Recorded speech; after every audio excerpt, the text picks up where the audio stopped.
ka pa lang, please like, subscribe, and hit the notification bell. Tara na!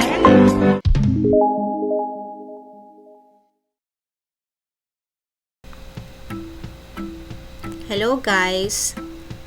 We'll have a short video tutorial on how to verify the billing address of your Google AdSense. So you have to go to the Google AdSense, then click Google AdSense, then you need to sign in your account. You have to take note your username and your password.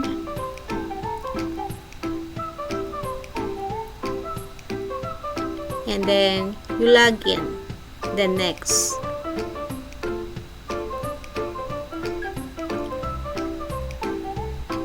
And then that will show home of your profile, your Google AdSense profile. And that will give you your informations. And then we'll go to verify your billing address. Then click verify. You have to prepare and make sure the 6-digit pin is already available. Then you have to enter those 6-digit pin and then click submit. You successfully verified your billing address. Thank you for watching.